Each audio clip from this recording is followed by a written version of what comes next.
Atos dos Apóstolos, capítulo 2, do verso 1 até o verso de número 4. Então, primeiro, Atos 1:8, que diz o seguinte: mas recebereis poder ao descer sobre vós o Espírito Santo, e sereis minhas testemunhas, tanto em Jerusalém, como em toda a Judeia e Samaria, e até os confins da terra. Diga essa expressão comigo: até os confins da terra.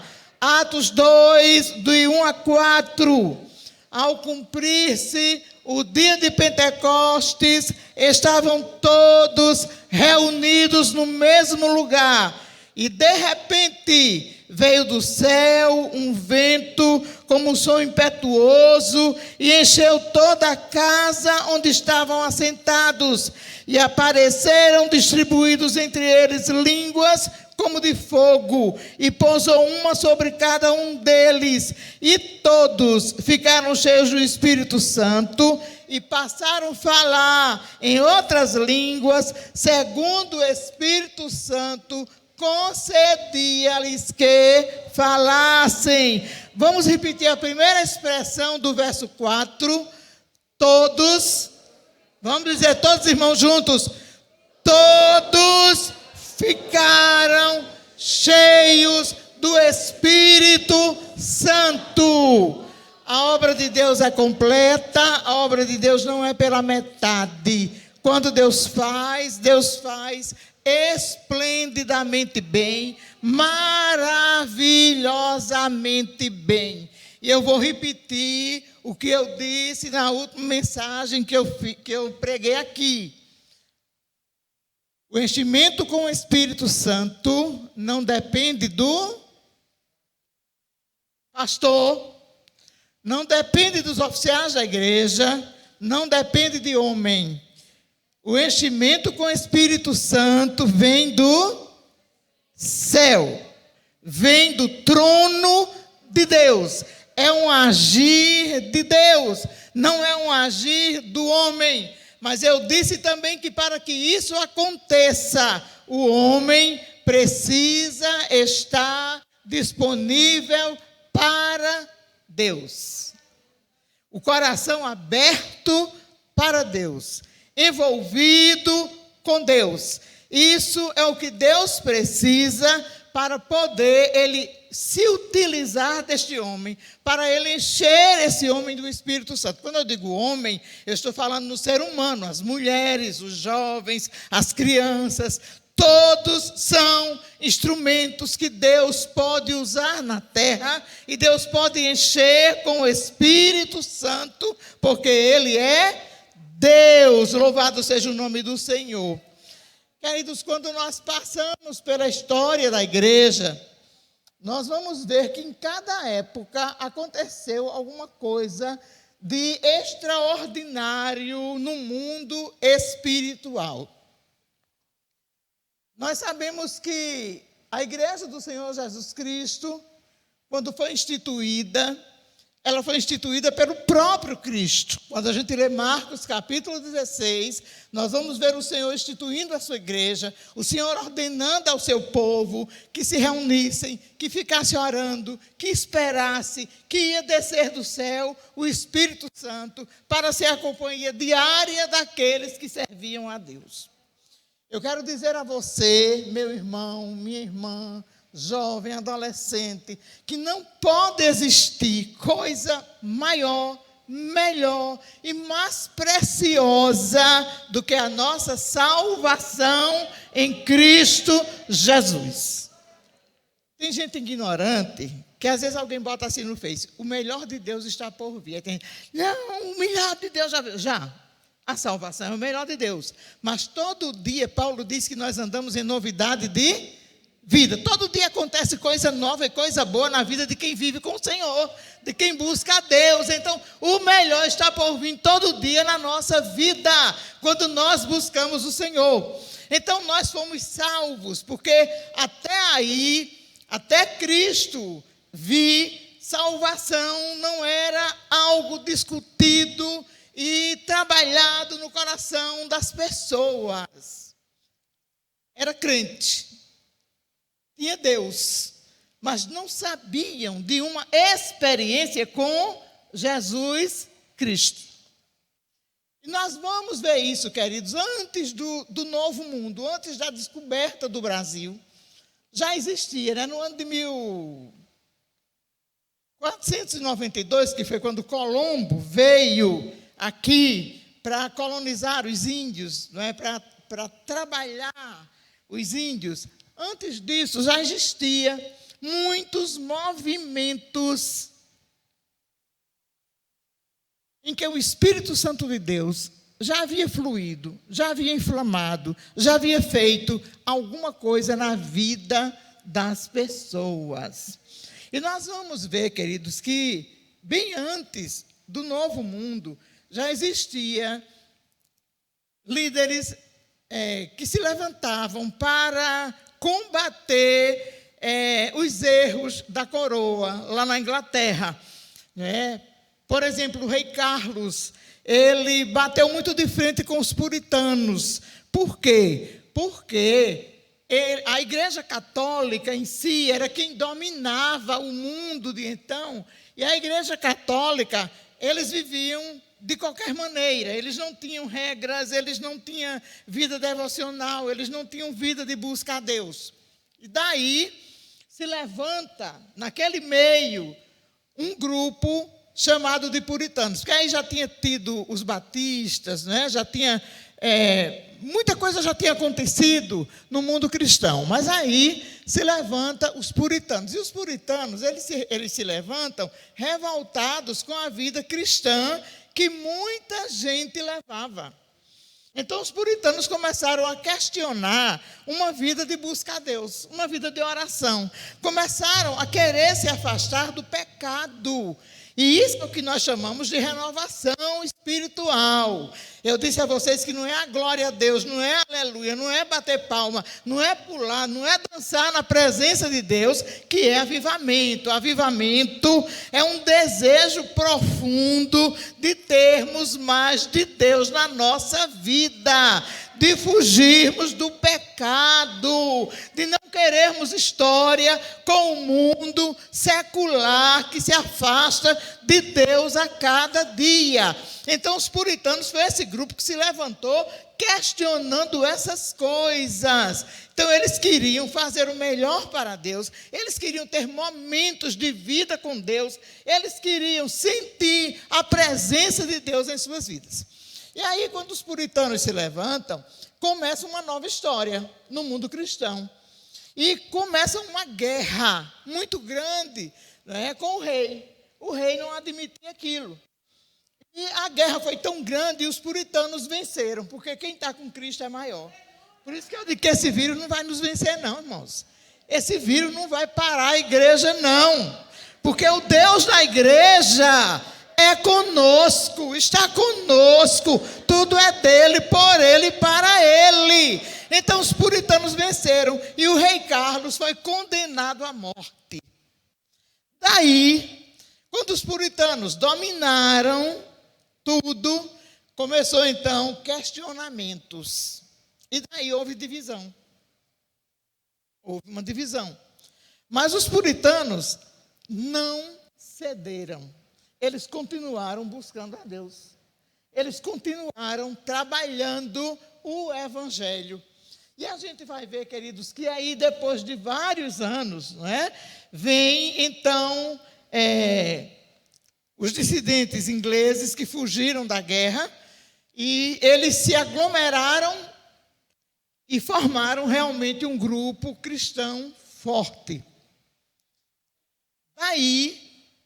Até aí, só a Igreja Católica fazia missões ao modo dela. Ela dominava o mundo, então ela fazia missões ao modo dela. Por exemplo, elas obrigavam os índios a aceitarem o catolicismo à força, por violência.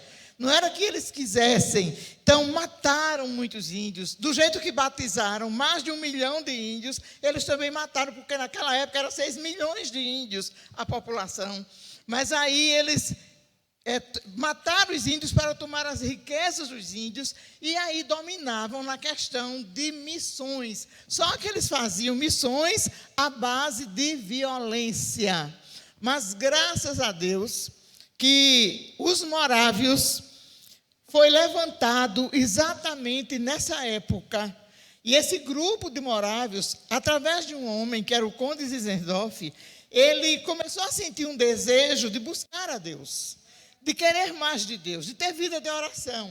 E começou a sentir um amor muito grande pelas almas perdidas. E a partir de Zinzendorf, ele era jurista, ele era um homem muito inteligente, ele tinha habilidade muito grande para fazer leis, normas. E aí ele junta todo mundo que foi dissidente da coroa para ficar com ele. Mas ele diz uma coisa, olha, tem muitas denominações.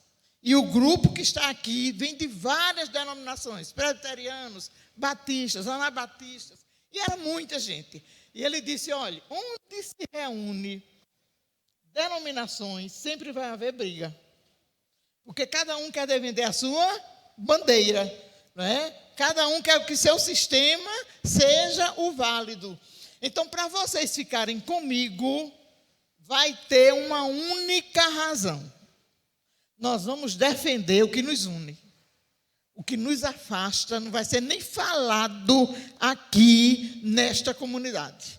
E aí todo mundo aceitou e assinou o documento. Então ficou ali um grupo somente defendendo o Evangelho, somente dependendo de Cristo. E aquele fogo ardente do coração de Zinzendorf, ele conseguiu transferir para aquela comunidade. E para vocês terem ideia, aquele povo se envolveu com missões de uma maneira tão tremenda, tão profunda, que 2 jovens dos morávios, eles se venderam como escravos, eles se tornaram escravos para evangelizar os escravos. Algo tremendo. Mas aí Zinzendorf foi mais além. Sabe o que ele fez?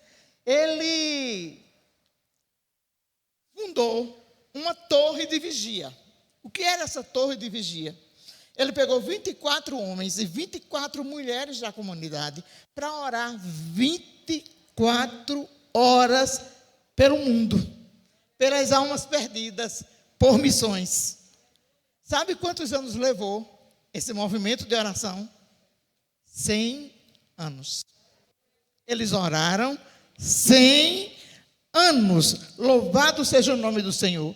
E aí eles chegaram à África, chegaram à Groenlândia, chegaram ao Caribe e muitos outros lugares levando a palavra de Deus.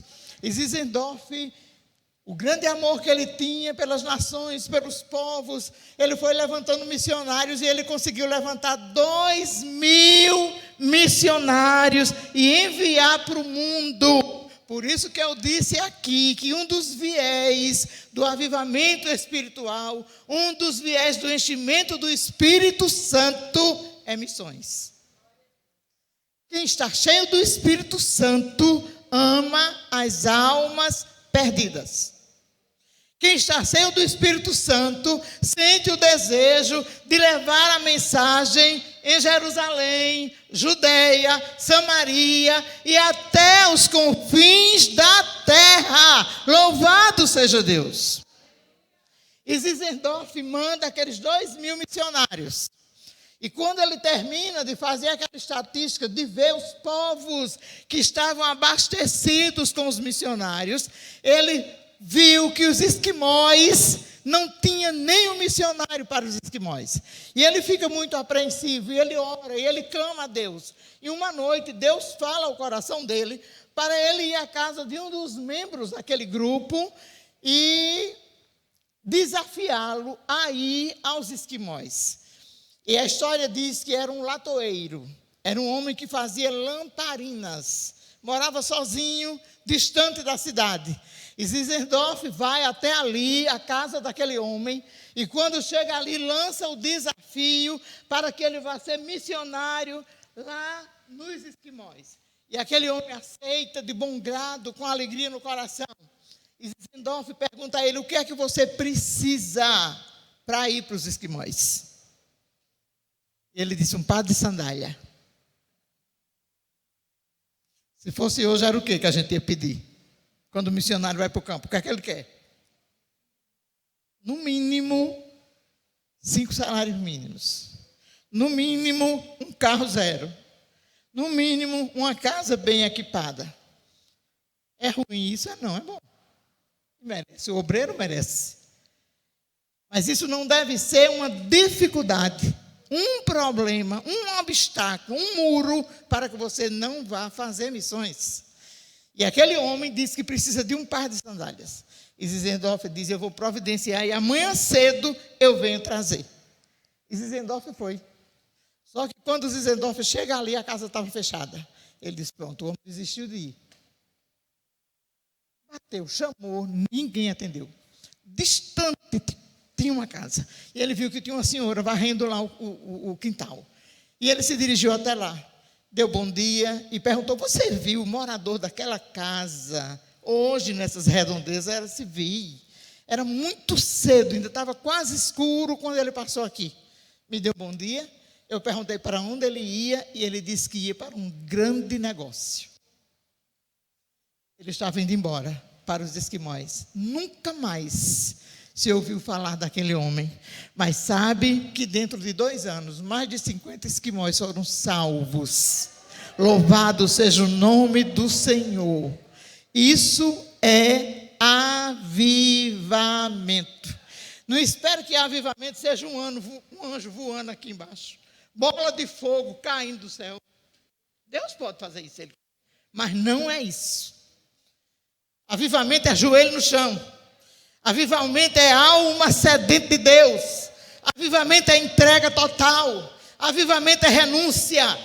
Avivamento é você não olhar para trás, para o que vai ficar, mas é você olhar para o que Deus vai fazer na sua vida. Louvado seja o nome do Senhor. Avivamento não é anos de evangelho. 100 anos, eu tenho 70 aqui na Igreja Central. Problema seu. Quantas almas você ganhou nesses anos? Que sede você tem de Deus? Que testemunho de Deus? Quem olha para você, vê Deus na sua vida? Ou vê você gastando tempo com presepada no Face? Vai orar. Vai buscar Deus. O tempo que você tem para estar se mostrando no Face, joga o joelho no chão. Deus tem coisas grandes para nós, irmãos. E é tempo de orar, é tempo de gastar tempo com oração, é tempo de andar na presença de Deus. Os morávios foram influenciadores na vida de John Wesley. Aliás, eles foram um grande influenciador na vida. Eu esqueço o nome, mas vou descobrir agora, que eu anotei aqui.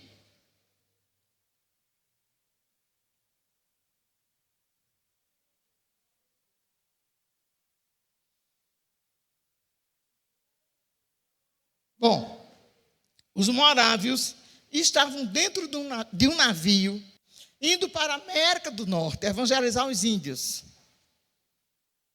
E eles, naquele navio, eles cantavam, eles oravam, eles davam glória a Deus, eles louvavam o nome do Senhor, eles exaltavam a Deus, e o navio não só tinha crente não, mas eles estavam ali fazendo a diferença. E lá, naquele navio, no meio daquela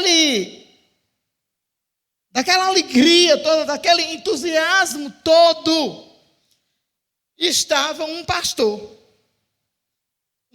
anglicano. E naquela época dos puritanos, e antes dos puritanos, quando eu disse que não havia esse questionamento de uma experiência com Jesus, todo mundo era crente. O pai era crente, o filho era.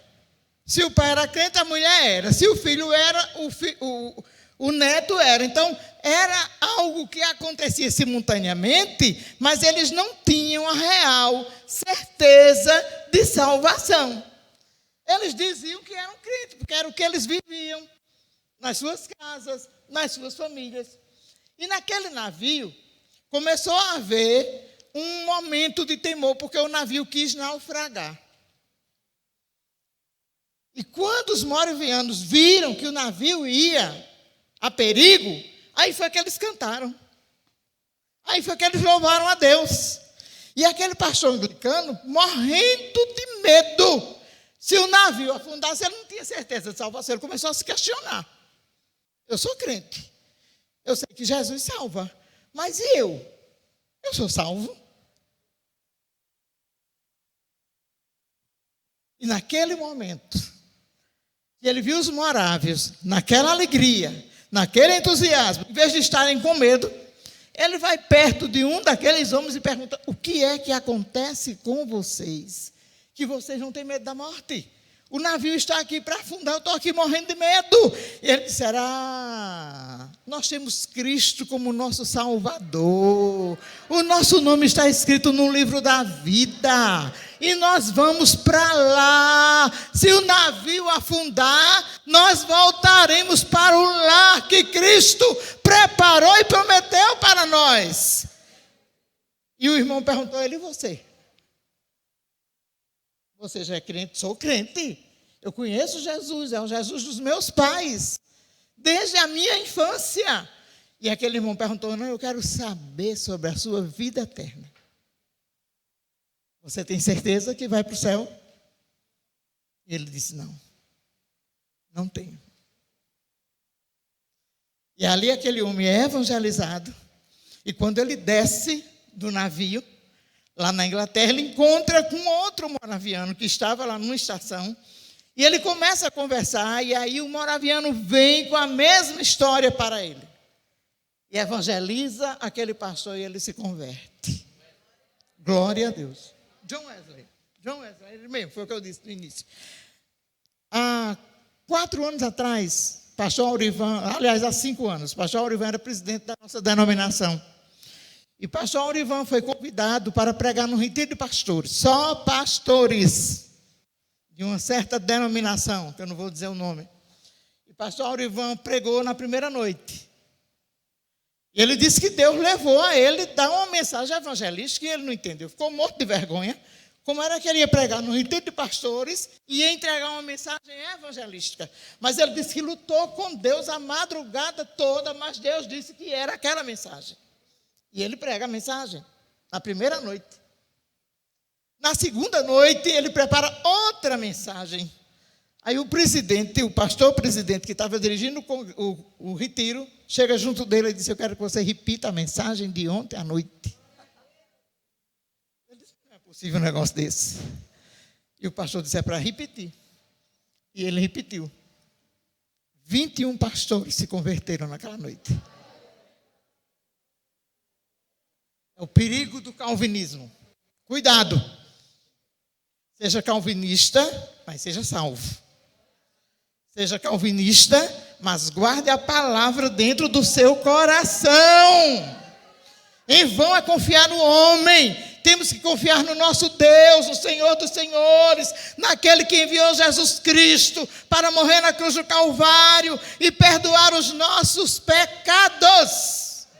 Nós estamos vivendo um momento difícil em que a igreja do Senhor Jesus Cristo ela é sacudida por vários ventos de doutrinas, por várias opções. Quem não ouviu aí, semana passada, tenho certeza que os meus adolescentes do projeto missionário viram.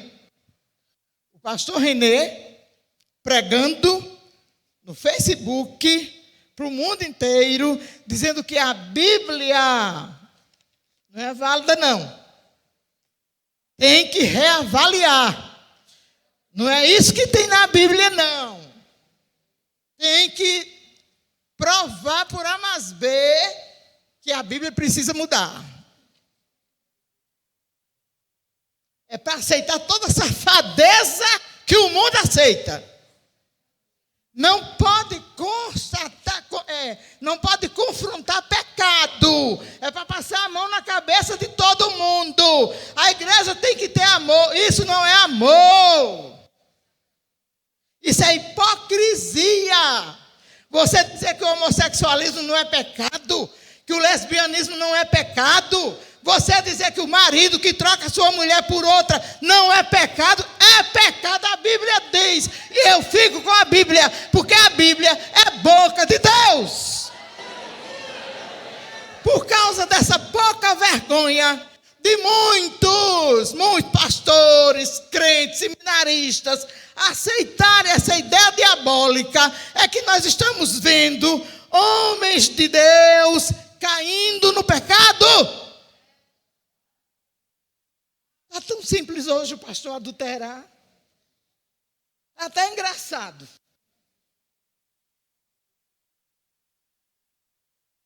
Essa palavra não muda nunca, irmãos. Nunca. Pecado é pecado. E só um avivamento, só uma vida de busca a Deus vai nos livrar do pecado. Vamos lembrar de Daniel e seus amigos. Vamos lembrar de Elias diante de Jezabel. Vamos lembrar de José diante da mulher de Potifar. Vamos lembrar de homens de Deus que foram tentados. E a Bíblia diz que eles eram semelhantes a nós. Tinham as mesmas paixões que nós temos, mas tem uma diferença. Eles viviam de joelho. Eles viviam buscando a Deus. Eles viviam na presença de Deus. Porque quando nós saímos da presença de Deus, irmãos, nós somos os mais vulneráveis do mundo. Quem nos dá segurança é Deus. Quem nos dá firmeza é Deus. Quem sustenta a nossa fé é Deus. Quem nos faz olhar para o alto é Deus. Quem guia os nossos caminhos é Deus. Quem aplana nos nossos caminhos é Deus. Quem nos dá vitória é Deus. Quem nos faz vencer o mundo é Deus. Isso é avivamento. A busca a Deus constantemente. Você já pensou o que é um pastor que estuda 5 anos de Bíblia, que vive à frente de uma igreja, que ensina a palavra de Deus e fala contra o pecado, e esse mesmo homem vai para o banheiro, toma banho, se arruma, bota perfume para se encontrar com a namorada, deixando a mulher em casa e os filhos? Sem vergonhice. Falta total da graça de Deus na vida. Abuso da graça. A graça tem limite.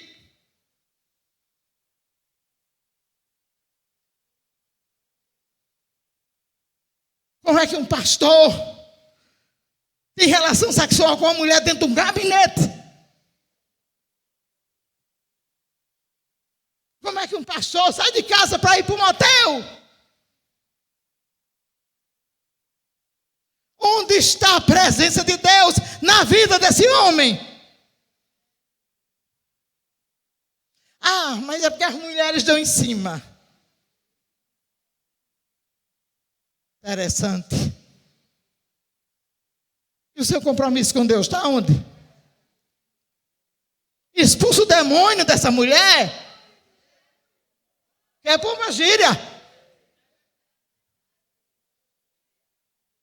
Você que é homem de Deus, bota a mão na cabeça dela e diga: sai, demônio, a minha vida é de Jesus. Eu tenho que testemunhar para a minha igreja, eu tenho que testemunhar para a minha rua, eu tenho que testemunhar para o meu bairro, eu tenho que testemunhar para a minha cidade.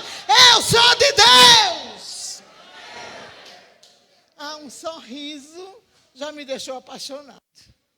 O perfume dela já me deixou apaixonado. A mulher em casa, às vezes suada, porque está passando pano em casa, porque está engomando roupa, porque está lavando roupa, porque está cuidando de menino. Aí você pega uma cheirosinha, dos cabelinhos encaracolados, do batonzinho vermelho, da roupinha justa. Aí essa é melhor. Queima, Jeová! Queima, Jeová!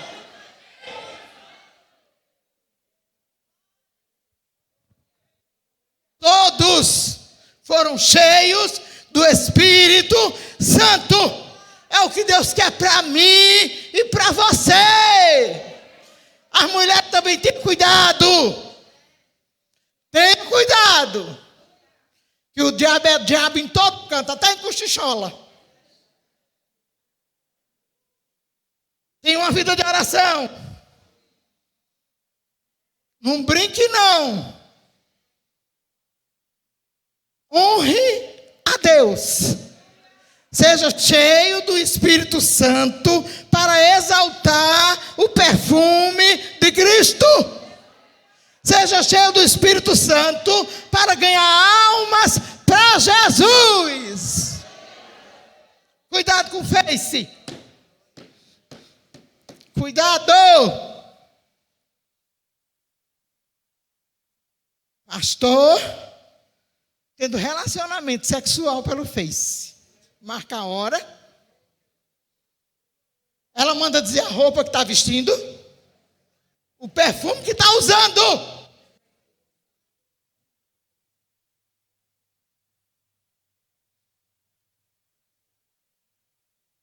Se você tiver uma vida de oração, você está livre disso. Se você tiver uma vida de oração, você vai fugir do pecado. Se você tiver uma vida de oração, você vai sentir o perfume de Deus na sua vida. Você vai sentir a graça de Deus na sua vida. Você vai sentir a presença de Deus na sua vida.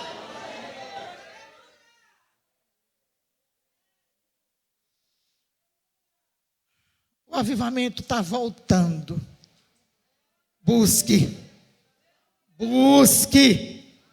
O que Deus fez aqui nessa igreja, Ele faz de novo. E Ele vai fazer melhor. Ele vai fazer com amplidão maior. Porque Ele não tira xerox de nada. Tudo que Ele faz é muito melhor cada dia. Zaida viveu 67. Era pequenininha. Mas já saía com a gente dentro dos ônibus para evangelizar. Zaida viu o que Deus fez aqui. A maneira como Deus usou a vida do pai dela, reverendo Raul de Souza Costa, para ser o agente de Deus neste lugar. Para levar uma carga pesada. Eu fico pensando como aquele homem dormia na véspera das audiências dessa igreja nas barras da justiça. E ele era quem ia representando, era quem ia pagar o preço. A gente ficava orando, mas era ele quem estava se expondo ali. E eu posso imaginar como o coração dele sofria, porque se a gente perdesse a causa, no outro dia a gente tinha que desocupar o templo, ir para o meio da rua. Eu posso imaginar toda a angústia e todo o sofrimento que ele passou, mas Deus preparou aquele homem.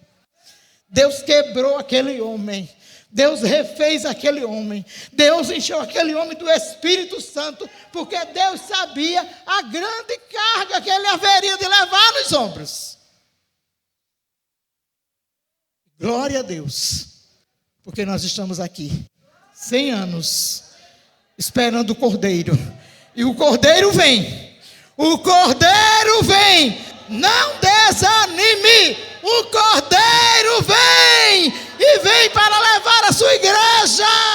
Quem permanecer fiel não perderá sua coroa. Nós venceremos. Louvado seja Deus. O Espírito Santo de Deus, que encheu os morávios. O Espírito Santo de Deus, que encheu John Wesley, para ser um dos homens mais abençoados nesta terra. Um homem que deixou mais de 100 igrejas da sua denominação. Um homem que escreveu literatura, escreveu filosofia, escreveu gramáticas, escreveu livros de medicina. Um homem que escrevia jornais. Um homem que pregava, indo para vários lugares no lombo de um camelo. Foi cheio do Espírito Santo. Quando a gente olha para a vida de Paulo, quando a gente lê o livro de Atos, a partir do capítulo 9, nós vamos ver porque Deus encheu Paulo do Espírito Santo. A tarefa que aquele homem tinha, a batalha que aquele homem haveria de travar com o inferno. Os judeus enlouqueceram, porque eles achavam que a promessa era somente para os judeus. Eles já diziam que a terra prometida era de Abraão, e da sua única descendência. Aí vem Jesus Cristo e diz assim: olha, tinha muitas viúvas em Israel. Só a viúva de Sarapta recebeu o profeta Elias. Tinha muitos leprosos em Israel. Só Naamã foi curado da lepra. Aí ele vem dizendo: olha, eu estou levantando Paulo para ser evangelista dos gentios. Os gentios também vão herdar a salvação. Os gentios também vão ter seus nomes escritos no livro da vida. Os judeus enlouqueceram. Mas quem faz é o Senhor. Quem realiza é o Senhor. Quem comanda é o Senhor. Quem é o dono da igreja é o Senhor. E nós precisamos levar essa mensagem do Evangelho para aqueles que ainda não conhecem Jesus Cristo. Que o Senhor nos levante, irmãos, na força do poder. Não gaste tempo com bobagem, pelo amor de Deus. Eu imploro a você, igreja, não gaste tempo com bobagem. Não é tempo mais de nós brincarmos. É tempo de levarmos a sério. Eu não sei se ainda vai passar 100 anos. Eu não sei se vai passar 1 ano. Eu não sei, mas ele vem. Ele vem. A gente estava no aniversário de pastor Catão, 100 anos. E sempre pastor Catão disse que ia no arrebatamento. Toda a vida ele disse isso. E alguém chegou perto dele no dia do aniversário e disse: pastor, e aí? O senhor ainda vai no arrebatamento? Ele disse sim. E o arrebatamento está próximo. Glória a Deus. Nós vamos. Nada vai impedir a igreja do Senhor Jesus de ultrapassar esses umbrais celestiais e chegarmos na presença de Deus. Mas vamos chegar com as nossas mãos cheias. Vamos chegar com as nossas mãos cheias. Vamos dizer: Senhor, o tempo que tu me deste eu não perdi. O tempo que tu me deste eu semeei a semente preciosa do Evangelho.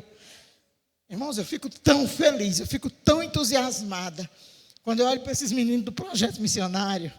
Eu botei antes de ontem no Face que nós vamos fazer um convênio com o Dom, é uma parceria com o Dom. Nós vamos fazer o nosso projeto missionário de 2022 no México. Esses meninos enlouqueceram, já querem vender as coisas, já querem fazer a campanha, já querem comprar a passagem, todo mundo já me perguntando o preço da passagem. Eu fico abobalhada. Mas sabe o que é isso? São cheios do Espírito Santo. Cheios do Espírito Santo. Meninos que buscam a Deus, meninos que buscam a palavra, meninos que têm compromisso, meninos que têm vida de santidade.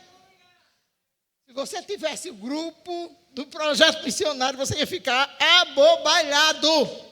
Como esses meninos pregam, todos os dias eles têm live. Todos os dias eles estão pregando o Evangelho. Glória a Deus por isso. Estudos bíblicos. Vamos fazer agora o projeto em Picuí. Você não imagina o que Deus está fazendo. Nós não temos nenhuma igreja congregacional em Picuí. Quem está nos apoiando ali é o pastor da Assembleia de Deus e o pastor do Brasil para Cristo. Irmãos, a quantidade de jovens que nós já temos, já dá mais de 100 jovens. Para estarem ali, levando a mensagem, pregando a palavra de Deus. Vamos nos encher do Espírito Santo? Vamos buscar a Deus. Comece orando 5 minutos. Daqui a pouco você passa para 10. Daqui a pouco você passa para 20. Daqui a pouco faz a torre de vigia dos moráveis de 100 anos. Orando, buscando a Deus. Louvado seja o nome do Senhor. Eu preguei domingo à noite na Igreja Congregacional Central de João Pessoa. Quando eu terminei de pregar, o pastor fez um desafio à igreja. Olha que aquela igreja estava morna, viu? Morna. Mas Deus começou pelos pastores. Deus estava avivando os pastores. E já foi determinado que no dia 5 de dezembro haverá 12 horas de jejum e oração naquela igreja. Coisa que há muitos anos não acontecia. Mas Deus está fazendo. O avivamento vem do céu e enche toda a casa, enche todo aquele que buscar. 12 de dezembro, vamos ter outro em... É o lugar, Samuel? 12 de dezembro, lá em Pastor Jonas. Belo Jardim. Já começa se preparando, guardando um dinheirinho para a gente alugar um ônibus. Van é coisa de pobre. É um ônibus, 50 pessoas. Vamos chegar ali com a graça de Deus. Vai ser manhã, tarde e noite. Eu estou dizendo van coisa de pobre, porque só vai 12, né? O ônibus vai 50. E pode ir a van também. Pode ir mais carro dos irmãos também. 12 de dezembro, em Belo Jardim, o dia inteiro de oração e jejum, do jeito que aconteceu aqui. João Pessoa já está se movimentando para fazer um grande encontro também. Então é tempo de orar, é tempo de buscar a Deus. E Deus é bom. Amém?